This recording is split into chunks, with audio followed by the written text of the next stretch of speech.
علیکم ورحمۃ اللہ وبرکاتہ۔ الحمد للہ الحنان المنان الذي خلق الإنسان وعلمه البيان، والصلاة والسلام على رسوله سيد الإنس والجان وعلى آله وأصحابه ذوي الخير والإحسان، أما بعد، فأعوذ بالله من الشيطان الرجيم، بسم الله الرحمن الرحيم۔ وعهدنا إلى إبراهيم وإسماعيل أن طهرا بيتي للطائفين والعاكفين والركع السجود، صدق الله مولانا العظيم۔ بارگاہ رسالت معاب صلی اللہ علیہ وسلم میں درود پاک کا ہدیہ پیش کریں۔ اللہم صل علی سیدنا و مولانا محمد معدن الجود والکرم وآلہ واصحابہ الکرام وابنہ الکریم وبارک وسلم صلاة دائمتا سرمدا ابدا۔ عزیزان اکرام وقار، آج اس مسجد پاک میں ہم حاضر ہیں جس کی تعمیر نو اور تزئین کے بعد افتتاحی تقریب کا انعقاد کیا گیا ہے، اور آج اس مسجد پاک کو ہم جمعہ کی نماز سے افتتاح کا اور شروع کرنے کا جو طریقہ علماء اہل سنت کا رہا ہے اسے نبھانے کی کوشش کر رہے ہیں۔ اللہ کے گھر کے متعلق قرآن کہتا ہے انما یعمر مساجد اللہ من آمن باللہ والیوم الآخر۔ اللہ کی مسجدوں کو وہی آباد کرتے ہیں جو اللہ پر اور آخرت پر ایمان رکھتے ہیں، اور جو نمازوں کو قائم رکھتے ہیں اور زکوٰۃ ادا کرتے ہیں وہی اللہ کی مسجدوں کو قائم رکھتے ہیں۔ اور دنیا کا سب سے بڑا ظالم کون ہے اس کے متعلق بھی قرآن کہتا ہے وَمَنْ أَظْلَمُ مِمَّنْ مَنَعَ مَسَاجِدَ اللَّهِ أَنْ يُذْكَرَ فِيهَا اسْمُهُ وَسَعَى فِي خَرَابِهَا۔ سب سے بڑا ظالم شخص وہ ہے جو اللہ کی مسجدوں کو اللہ کا ذکر کرنے سے روکتا ہے اور اس کی ویران کرنے کی اور اس کے برباد کرنے کی کوشش کرتا ہے، وہ دنیا کا سب سے بڑا ظالم ہے۔ قرآن عظیم میں ظالم کا ذکر بھی آیا کہ مسجدوں کو ویران کرنے والا ظالم اور مسجدوں کو آباد کرنے والا مومن، اور الحمدللہ آج یہاں مومنین کی جماعت موجود ہے جو اللہ کے گھر کو آباد کرنے کے لیے حاضر آئے ہیں۔ میرے عزیزوں، اس مقدس چمکتی عمارت کی خدمت بعض لوگ یہ سمجھتے ہیں کہ یہ صرف پیسوں کے ذریعے سے یا سیٹھوں کے ذریعے سے ہو سکتا ہے۔ ایسا بالکل نہیں۔ جب رب تبارک و تعالی منظور کرے، وہ ایک ٹھیلا کھینچنے والا مزدور بھی مکمل مسجد کی تعمیر کر سکتا ہے، بلکہ اللہ کریم جس سے خدمت لینا چاہے، اور یہ خدمت بہت بڑی ہے، مساجد کی خدمت بہت بڑی ہے۔ پہلے پارے میں سورہ بقرہ کی اللہ تعالیٰ فرماتا ہے وَعَهِدْنَا إِلَىٰ إِبْرَاهِيمَ وَإِسْمَاعِيلَ۔ ابراہیم اور اسماعیل علیہ السلام دو ایسے جلیل القدر نبیوں کا ذکر کر رہا ہوں میں جن کا انبیاء کرام علیہ السلام میں بڑا مقام ہے۔ حضرت ابراہیم ابو الانبیاء ہیں، اسماعیل علیہ السلام تو میرے آقا کے جد امجد ہیں۔ حضرت ابراہیم علیہ السلام رسول اللہ کے بعد دوسرا مقام رکھنے والے ہیں تمام انبیاء میں۔ ان دو نبیوں کا ذکر کر کے قرآن میں اللہ فرماتا ہے ہم نے ان دونوں سے، باپ اور بیٹے سے عہد لیا ہے، ابراہیم اور اسماعیل علیہ السلام سے عہد لیا ہے، وعدہ لیا ہے، کس بات کا؟ ان طہرا بیتی للطائفین والعاکفین والرکع السجود، کہ تم دونوں میرے گھر کی صفائی کیا کرو گے۔ اللہ رب العزت وعدہ لیا اپنی مسجد کی صفائی کا، کس سے؟ انبیاء سے، نبیوں سے۔ کس کے لیے صاف رکھو گے؟ طواف کرنے والوں کے لیے، اعتکاف کرنے والوں کے لیے، رکوع اور سجدہ کرنے والوں کے لیے مجھے بتاؤ میرے عزیزوں، یہ صرف مسجد کی جھاڑو لگانا خدام اور خادم کا ہی کام نہیں، قرآن کے اعتبار سے انبیاء کرام علیہ السلام کو یہ شان دی گئی ہے کہ وہ اللہ کے گھر کی صفائی رکھیں گے، اور ابراہیم اور اسماعیل علیہ السلام اس کام کو مکمل طریقے سے ادا کرتے بھی رہے۔ وہ زندگی بھر خانہ کعبہ مسجد حرام کی خدمت کرتے بھی رہے۔ اب میں آپ کو ایک تاریخی بات بتاؤں کہ یہاں پر ہم مسجد میں آج جمعہ کے لیے حاضر آئے ہیں، ایک روایت سننے کے بعد دل باغ باغ ہو جاتا ہے۔ ابراہیم علیہ السلام جب کھانا معمولی بات نہیں، ابراہیم علیہ السلام دیوار چڑھاتے تھے، اسماعیل علیہ السلام پتھر اور اینٹیں لا لا کر کے مدد کیا کرتے تھے۔ جب تعمیر مکمل ہوئی، ابراہیم علیہ السلام حضرت تشریف لا رہے ہیں، حضور منانی میاں صاحب قبلہ نواز سرکار مفتی اعظم ہند، آپ حضرات جگہ دے دیں، درود پاک پڑھیں۔ اللہم صلی علی سیدنا و مولانا محمد معدن الجود والکرم وآلہ واصحابہ الکرام وابنہ الکریم وبارک وسلم صلاة دائمة سرمدا ابدا۔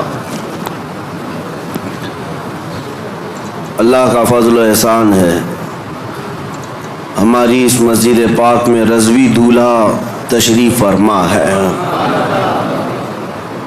اور اس مسجد پاک کو نسبت ہے سرکار حضور مفتی اعظم ہند سے، بلکہ مسجد کا نام ہی ہے مفتی اعظم ہند مسجد، اور آج اس کی افتتاحی تقریب میں مجھے لگتا ہے سرکار مفتی اعظم ہند کی روحانیت شامل ہے، جس کی وجہ سے آج اس افتتاحی تقریب میں خود سرکار مفتی اعظم ہند کے نواسے حضور منانی میاں صاحب تشریف فرما ہے۔ شیر رضا اور اعلیٰ حضرت کے نسب میں اور اعلیٰ حضرت کے نسل پاک میں چمکتا ہوا ایک چراغ ہمارے درمیان موجود ہے۔ اللہ کریم ان بزرگوں کا سایہ ہم پر دراز فرمائے۔ جمعہ کا وقت چونکہ بہت کم ہوتا ہے، نماز کا بھی ہے، اور ہمیں یہاں کے فاتحہ اور دعا میں بھی شرکت کرنی ہے، میں مختصر سی باتیں عرض کر کے سمیٹتا ہوں اپنی بات کو۔ اللہ تعالیٰ نے ابراہیم علیہ السلام اور اسماعیل علیہ السلام دونوں کو تعمیر کا حکم دیا، اور تعمیر ہوئی خانہ کعبہ کی۔ جب عمارت مکمل ہوئی تو جب کبھی کوئی گھر بنتا ہے تو کچھ اینٹ پتھر ٹکڑے بچ جاتے ہیں۔ گھر کی عمارت کے بعد جو سامان بچتا ہے آپ اس کو لے جا کر کے کہیں پھینک دیتے ہوں گے، ٹھنڈا کر دیتے۔ خانہ کعبہ کی تعمیر کے بعد جو مٹی، اینٹ پتھر گارے جو جس سے بھی بنا تھا وہ بچا تھا، تو ابراہیم علیہ السلام نے اس کے متعلق پوچھا رب ذوالجلال سے، مولا یہ جو تعمیر سے بچ گیا ہے اس کا کیا کیا جائے؟ اللہ کریم کا حکم ہوا، اے ابراہیم وہ جتنی مٹی بچی ہے یا گارا یا جو کچھ بھی بچا ہے اس کو اٹھاؤ، جمع کرو اور ہوا میں پھینک دو۔ خانہ کعبہ کی بنائی ہوئی اور بچی ہوئی مٹی، ابراہیم علیہ السلام اپنے ہاتھوں سے وہ ساری مٹی اور جو بچا ہوا سامان تھا جمع کیا اور ہوا میں اسے اٹھا کر پھینک دیا، وہ ہوا میں غائب ہو گئی، کہیں لے جا کر کے پھینکا نہیں۔ اور تفسیر میں فرمایا گیا جب ابراہیم علیہ السلام نے وہ ساری مٹی اٹھا کر کے پھینکی تو اس مٹی کے ذرے ذرے کو اللہ تعالیٰ نے پوری دنیا میں پھیلایا۔ اس مٹی کا ذرہ زمین پر جہاں پڑا وہاں اللہ کی ایک مسجد تعمیر ہوئی۔ قیامت تک جہاں وہ ذرہ پڑا ہوگا یا تو مسجد تعمیر ہوگی یا ہو چکی ہوگی۔ میں اسی لیے کہا کہ اس روایت کو پڑھنے کے بعد یہ فخر ہوتا ہے کہ جس جگہ ہم سجدے کے لیے مسجد میں حاضر آئے ہیں یہاں کا ذرہ بھی خانہ کعبہ کی مٹی سے ضرور ملا ہوگا۔ عزیزان گرامی وقار، مسجدوں کو تعمیر کرنے کے بعد اس کی صفائی ستھرائی کے لیے جس قدر ہم خیال رکھتے ہیں یہ ضروری ہے، لیکن کل رات ہم نے ذکر کی مجلس میں ایک بات آپ کے سامنے رکھی تھی سب سے بڑی ذمہ داری ایک مسلمان کی یہ ہے کہ مسجد بنانے کے بعد جیسے اس کو تعمیر کرنے میں دلچسپی دکھاتے ہیں، جیسے کہ کسی شاعر نے کہا تھا کہ حضور پاک صلی اللہ تعالیٰ علیہ وسلم کی اس امت کا اب حال یہ ہے کہ مسجد تو بنا لی شب بھر میں ایمان کی حرارت والوں نے، من اپنا پرانا پاپی تھا بچپن سے نمازی بن نہ سکے۔ لیکن یہ تانا ہمارے لیے مناسب نہیں ہے جس شاعر نے ہمیں تانا دیا ہے، من اپنا پرانا پاپی تھا بچپن سے نمازی بن نہ سکے۔ آپ اس کو بدل کر کے دکھائیں کہ مسجدیں تعمیر ہوئی ہیں، قیامت کے دن یہ پوری مسجد اٹھائی جائے گی اور یہ اللہ کریم کی بارگاہ میں گواہی بھی دے گی۔ یہ بھی حدیث پاک میں ہے، کچھ مسجدیں اللہ کی بارگاہ میں شکایت کریں گی، مقدمہ کریں گی، اے رب ذوالجلال، اس محلے والوں نے مجھے بھوکا اور پیاسا رکھا۔ اس سے پوچھا جائے گا تو بھوکی اور پیاسی کیسے ہوتی؟ مسجد کہے گی کہ جب اذان ہوتی تو مجھے بھوک لگتی، اگر یہ میری صفوں کو بھر دیتے تو میرا پیٹ بھر جاتا، مگر انہوں نے مجھے خالی رکھا، بھوکا اور پیاسا رکھا۔ مسجد اگر کسی کے خلاف مقدمہ کرے قیامت کے دن تو میرے عزیزوں پورا محلہ اس میں شامل ہو جائے گا۔ اس لیے آپ نے مسئلہ سنا ہے کبھی؟ ہر رمضان المبارکہ میں کوئی نہ کوئی ایک مسجد میں اعتکاف ضرور کرے، کیونکہ یہ مسجد کا حق ہے۔ اگر ایک بھی اعتکاف میں نہیں بیٹھا تو پورے محلے والے گنہگار ہیں، سب کے اوپر گناہ ہوگا، اور اگر ایک بیٹھ گیا تو سب کے اوپر سے ذمہ داری ختم ہو جائے گی۔ کیوں؟ مسجد کا حق ہے، اس مسجد کو رمضان کے آخری عشرے میں خالی نہیں رکھا جائے گا۔ اسی طرح سے جو بات میں عرض کر رہا تھا وہ یہ ہے کہ مسجد کو جس طرح تعمیر کر کے چمکایا جاتا ہے، اس سے زیادہ تمہیں خیال ہونا چاہیے مسجد کے متعلق، کہ مسجد کے متعلق آپ کیا کہتے ہیں؟ یہ اللہ کا گھر ہے۔ سب یہی کہتے ہیں نا، مسجد کیا ہے؟ اللہ کا گھر۔ اللہ کا گھر کا مطلب کیا ہے؟ اللہ رہتا ہے، اللہ رہتا ہے نہیں، نسبت کے لیے کہا گیا ہے کہ اللہ کا گھر ہے، اس کا مالک صرف اللہ ہے۔ کوئی مسجد کا متولی، کوئی مسجد کا امام، کوئی مسجد کا خادم، کوئی مسجد کا ٹرسٹی کبھی یہ نہ سمجھے کہ یہ میری پراپرٹی ہے۔ مسجدیں جو ہوتی ہیں وہ صرف اور صرف اس کی ملکیت اللہ کے حوالے ہے۔ کبھی آپ نے سوچا کہ یہ مسجدیں جو شہید ہوئی ہماری، گورنمنٹ تو آفر دیتی ہے کہ اس جگہ چھوڑو دوسری جگہ بنا لو، ہم کیوں نہیں مانتے؟ اس کی وجہ یہ ہے کہ ہم اگر مالک ہوتے تو کمپرومائز کرتے، مالک اللہ ہے، ہمیں صرف حفاظت کے لیے مامور کیا گیا اور ہم زندگی بھر اس کی حفاظت ہی کریں گے۔ اور آپ کو پتہ ہے جب ابرہہ بادشاہ خانہ کعبہ ڈھانے کے لیے آیا تھا، کئی 100 ہاتھیوں کو لے کر کے اس نے مکہ میں سب سے پہلے بڑے بڑے لوگوں کا مال لوٹ لیا اور کئی لوگوں کو قید کیا۔ اس میں حضرت عبد المطلب جو رسول اللہ کے دادا ہیں، ان کے 100 اونٹ اس نے قبضہ کر لیے تھے۔ حضرت عبد المطلب خانہ کعبہ کے متولی تھے، اس وقت متولی تھے، خدمت پر آپ ہی مامور تھے۔ تو خانہ کعبہ کو ختم کرنے کے لیے آیا تھا ابرہہ بادشاہ یمن سے کئی ہاتھیاں لے کر۔ حضرت عبد المطلب گئے بات کرنے کے لیے کہ میں بات کرتا ہوں، تو ابرہہ نے ان کو اجازت دی آنے کے لیے اپنے دربار میں۔ آئے، پوچھا اس نے کہ کیا معاملہ لے کر آئے ہو؟ حضرت عبد المطلب نے کہا میرے جو 100 اونٹ تم نے ہتھیائے ہیں وہ واپس کر دو، مجھے میرے اونٹ دے دو۔ وہ ہنسنے لگا کہ تجھ کو کس نے خانہ کعبہ کا متولی بنایا؟ تجھے پتہ نہیں میں یہاں کیوں آیا؟ میں آیا ہوں خانہ کعبہ کو ختم کرنے کے لیے، اور تم بات کر رہے ہو اپنے اونٹوں کی۔ ہونا تو یہ چاہیے تھا کہ تم میرے سے بات کرتا کہ کعبے کو مت ڈھاؤ، کعبے کو مت برباد کرو۔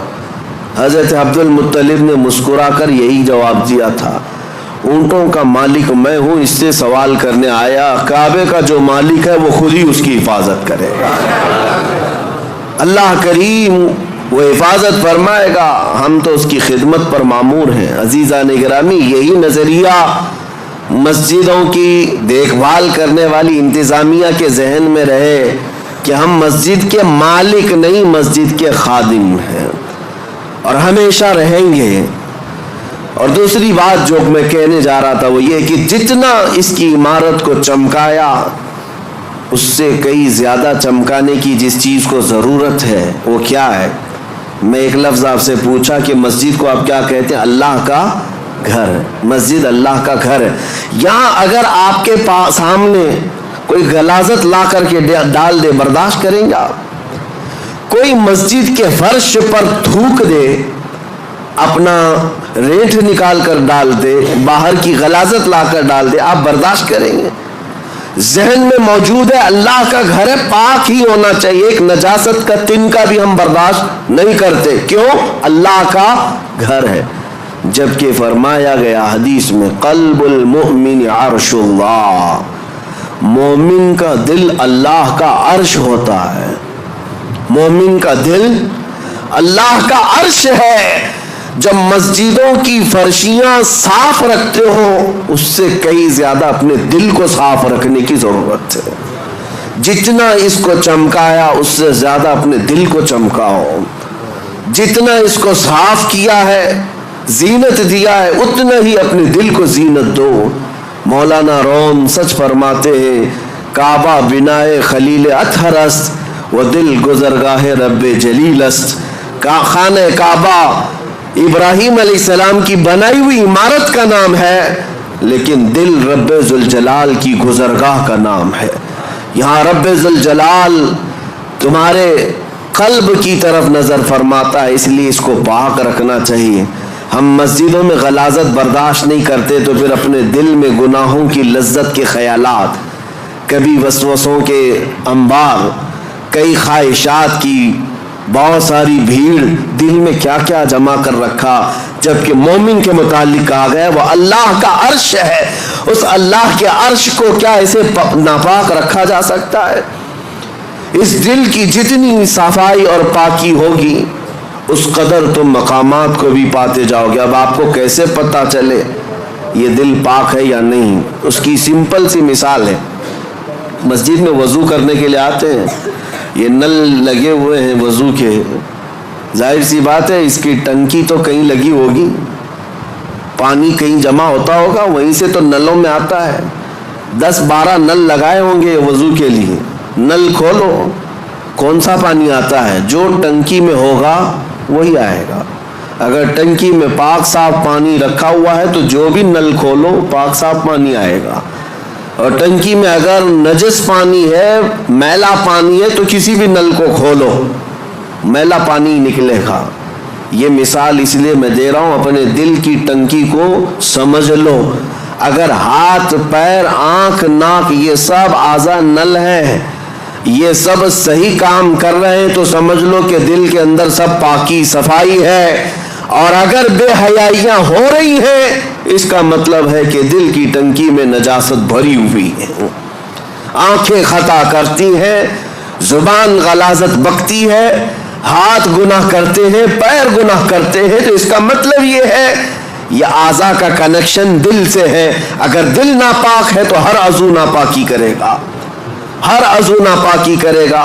اسی لیے حدیث پاک میں میرے آقا صلی اللہ علیہ وسلم فرماتے ہیں، الا وان فی الجسد مضغۃ اذا صلحت صلح الجسد كله واذا فسدت فسد الجسد كله الا وهي القلب۔ میرے آقا فرماتے ہیں آگاہ ہو جاؤ، تمہارے جسم میں گوشت کا ایک ٹکڑا ہے، اگر وہ صحیح ہو گیا تو سارے اعضاء، جسم کے سارے پارٹس صحیح ہو جائیں گے، اور اگر وہ بگڑ گیا تو سارے اعضاء بگڑ جائیں گے۔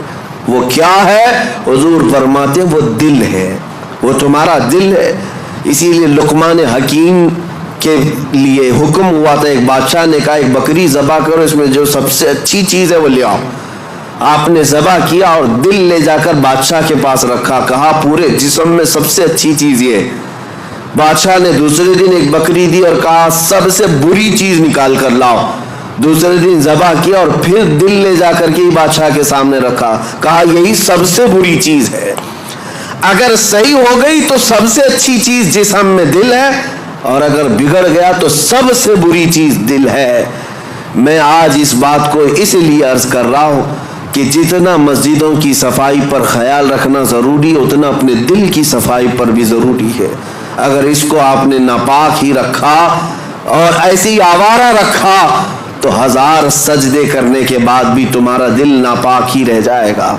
مجھے وہ بات یاد آتی ہے کہ بعض حضرات بہت ساری چیزیں صاف کرتے۔ ایک گاؤں میں کنویں میں کتا گر گیا تھا، اور مولانا صاحب سے آ کر انہوں نے مسئلہ پوچھا کیا کیا جائے۔ شریعت کا مسئلہ ہے کہ چوہا گرے تو اتنے ڈول پانی نکالو، بلی گری تو اتنے ڈول، کتا گرے تو پورا پانی نکال دو، کنویں کا پورا پانی نکال دو، نجس ہو گیا ہے۔ گئے گاؤں والے، پورا پانی نکال دیا۔ چند دنوں کے بعد پھر پانی بھرتا ہے کنویں میں، پھر بھر گیا تو اس میں کتے کے بال وال سب نظر آنے لگے۔ مولانا صاحب نے، مفتی صاحب نے پوچھا کہ یہ کیا ہے، ابھی بھی تو ایسی چیز بدبو آ رہی۔ کہا کہ حضرت ہم نے پانی تو پورا نکالا، کتا ابھی اس کے اندر ہی ہے۔ آپ نے کب کہا ہم کو کہ کتا بھی نکالو؟ تو انہوں نے کہا میرے کہنے کا مطلب یہ ہے کہ جس سے نجاست بھری تھی پہلے وہ چیز نکالتے، بعد میں پانی نکالتے۔ بات ایسی ہے کہ ہم اپنے اعضاء کو سنوارنے میں تو لگے ہیں، تم اپنے ہاتھ پیر آنکھ اور ناک اور زبان کو سنوار تو لیتے ہو، لیکن دلوں کے اندر جو نجاست کا کتا مرا ہوا ہے اس کتے کو جب تک نکالا نہ جائے گا بدبو ہمارے اعضاء سے آتی رہے گی۔ اس لیے میرے عزیزوں، سب سے پہلے اپنے دلوں کی صفائی۔ مجھے ایک بات یاد آتی ہے، اللہ کریم جب موقع دے میں اس مسجد کی جھاڑو بھی لگانے پر فخر محسوس کروں، اسی نہیں کسی بھی مسجد کی۔ اللہ کریم اس سے مقامات بلند عطا فرماتا ہے۔ آپ آتے ہیں مسجد میں نماز پڑھنے کے بعد، کوئی یہاں پر خادم کہاں ہے، امام کہاں ہے، مؤذن کہاں ہے، ان کو چلاتے مت بیٹھو۔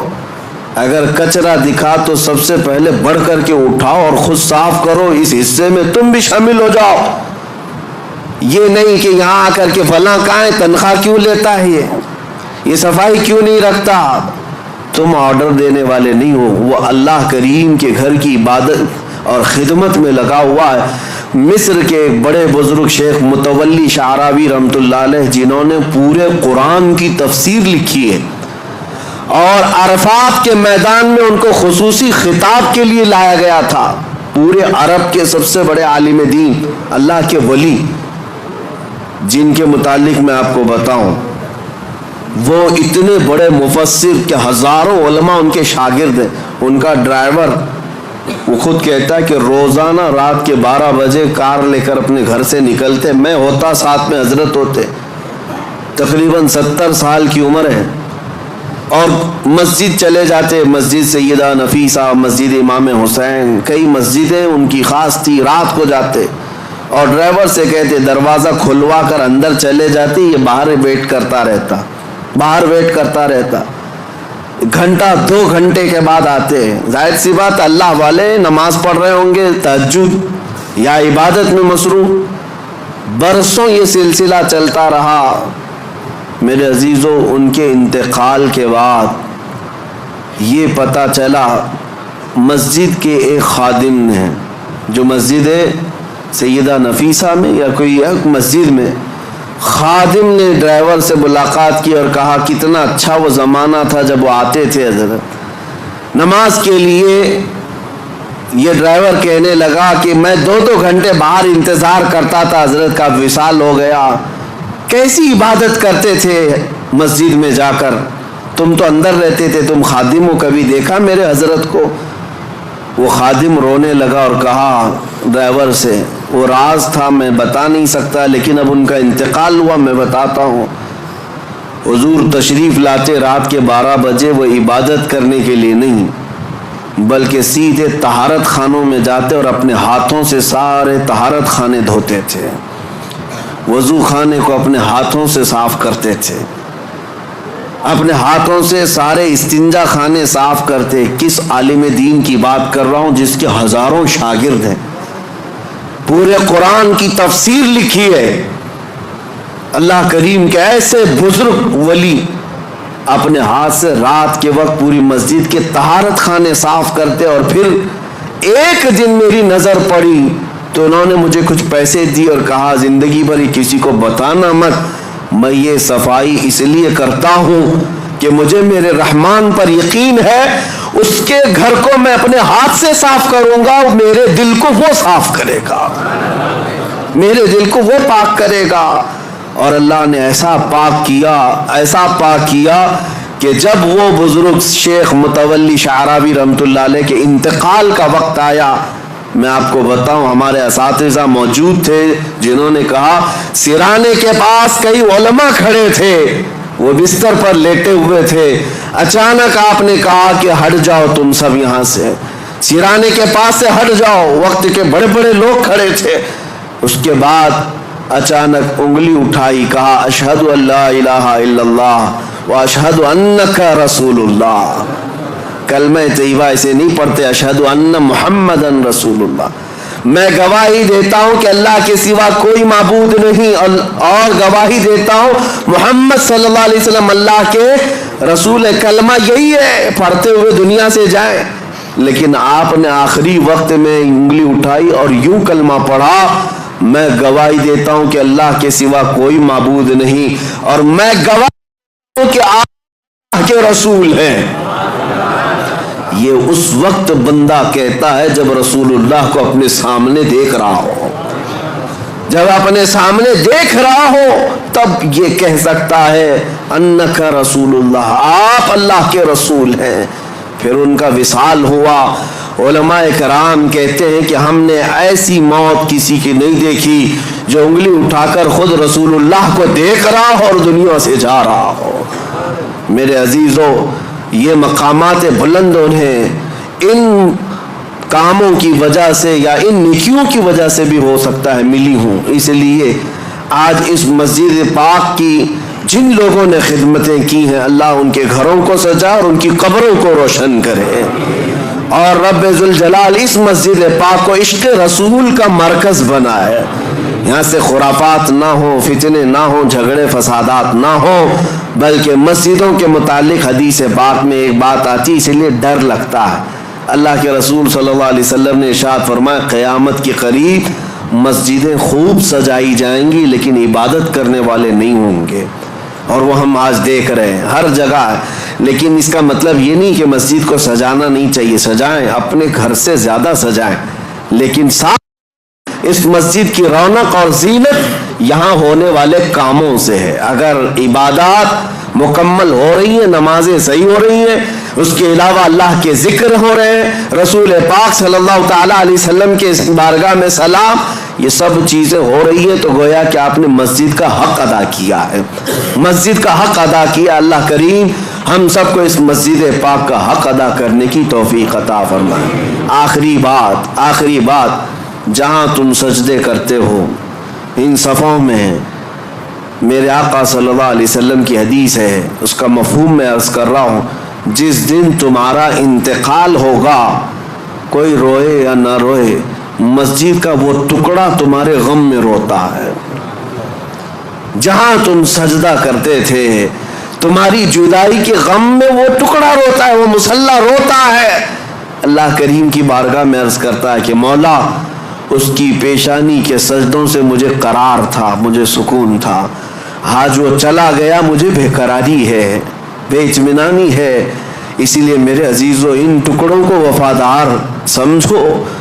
دنیا تمہارے مال کی پرستار ہو سکتی ہے، تمہارے عہدے اور منصب کے دیکھ کر کے ہو سکتا ہے دوست بن جائے، لیکن یہ زمین کے ٹکڑے اگر تمہاری دوستی کرتے ہیں تو فقط تمہارے سجدوں کی وجہ سے کرتے ہیں، تمہارے سجدوں کی وجہ سے یہ تم سے دوستی کرتے۔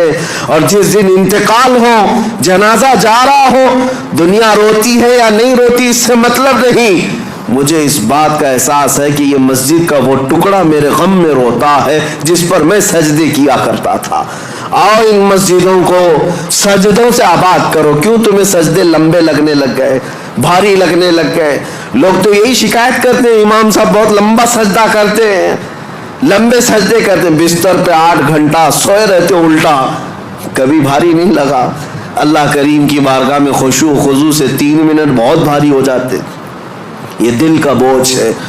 آؤ, اقبال نے سچ کہا تھا, آج اس کا حاصل ہم دیکھتے ہیں. وہ ایک سجدہ جسے تو گراں سمجھتا ہے, بھاری سمجھتا ہے, وہ ایک سجدہ جسے تو بھاری سمجھتا ہے, 1000 سجدوں سے دیتا ہے آدمی کو نجات.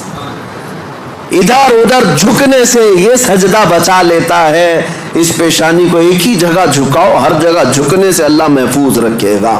اللہ کریم ہماری عبادتوں کو قبول فرمائے. رب ذوالجلال احسن الخالقین, مولا یہاں جتنے حاضرین ہیں سب کی عبادت کو قبول فرما لے. اس مسجد کو مولا قیامت کے دن ہماری سفارشی بنا, ہماری عبادتوں کا گواہ بنا, ہمارے بخشش کا ذریعہ بنا. وآخر دعوانا الحمد للہ رب العالمین.